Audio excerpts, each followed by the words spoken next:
Na gavana wa kaunti ya Siaya James Orengo anasema kuwa baadhi ya viongozi wa chama cha ODM wameuza chama hicho kwa Rais William Ruto. Orengo amesisitiza kuwa viongozi wanaodaiwa kuuza chama hicho wanatoka eneo la Nyanza, ngome ya aliyekuwa mwanzilishi wa chama hicho hayati Raila Odinga.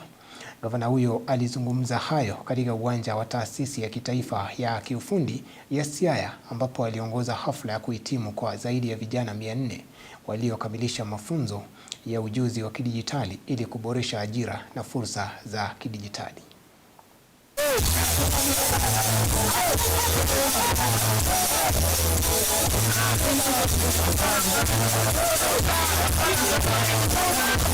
Baba Raila Amolo Odinga built a party, a big party, a national party called ODM.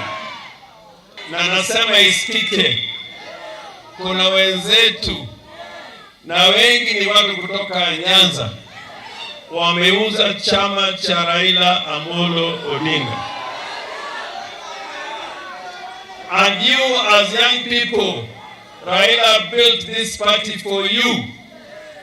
But some people in our party have sold that party to President Ruto. You heard Ruto yesterday akisema ya kwamba ile kelele iko kwa ODM atamaliza. Sasa I was wondering, kama yeye ni mtu ya UDA, atamalizaje zile matatizo yuko kwa ODM? Haiwezekani. Haiwezekani. Kenya belongs to you. Kenya belongs to you. And I'm talking more particularly to the young people, the Gen Zs. You are the future of this country.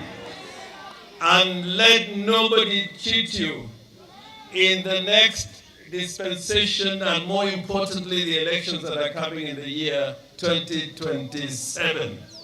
You are the people who are going to make Kenya become a great nation.